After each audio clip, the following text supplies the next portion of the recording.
Chapter 8 Star Stories and Button Truths. As night tiptoed across the sky, Beastival Bash shimmered like a disco ball, dreaming in the grass. Lights danced in trees, hammocks swayed under fairy-lit tents, and somewhere in the background, a goat was performing what could only be described as interpretive yawning. The energy had shifted from confetti chaos to soft glows and gentle weirdness. The tightrope lion, now barefoot and inexplicably wearing a lavender kimono, stood on a new rope that stretched between two jelly-bean-colored trees. No one knew who set it up, but everyone gathered below, silent. He walked slowly, each step deliberate, balanced. "I walk for all those afraid to wobble," he said, "and for those who forgot how thrilling it is to fall." A nearby rabbit clutched their emotional support marshmallow and whispered, "He's so poetic. I want to balance something immediately." Pop Squirrel, sitting on a cushion made of recycled glitter, was sketching furiously in her notebook.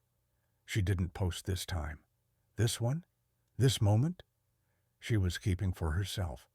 Just then, Button, a tiny sheep with a homemade badge that said, "Ask me why I sparkle," approached the group gathered near a campfire. "Who wants to tell a story?" she bleated. "I do," said the drunk cheetah, leaning against a slumber elk for support. "But mine might be about forgetting things, like my shoes or my feelings." "Perfect," Button grinned. Each creature began sharing a memory, not of their real lives, but of things they wished had happened. A bull spoke of a moonlight dance with an imaginary platypus.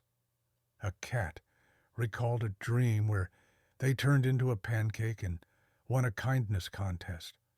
The dear DJ told the story of the time a single raindrop taught them to twerk.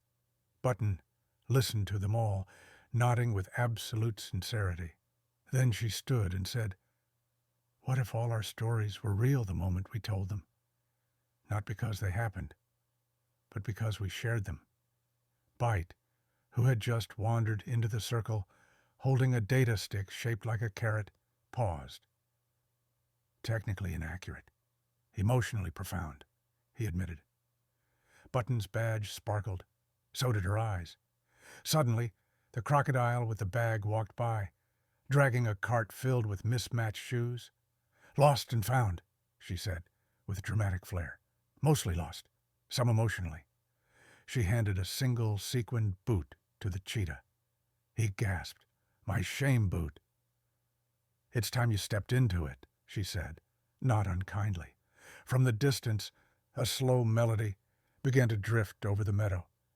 It came from the DJ duo's booth, now transformed into a lounge called Moody Snacks and Melancholy Beats. The deer had slowed the rhythm. The cat dimmed the lights. Across the hill, the K-pop group sat under a star-speckled canopy, braiding each other's fur and whispering childhood dreams they rarely got to have. "We used to play in dirt," one said, "and not care about camera angles," sighed another. Bite leaned back on a beanbag shaped like an avocado and looked up. "The stars," he muttered. "I can't track them. They're too unbranded."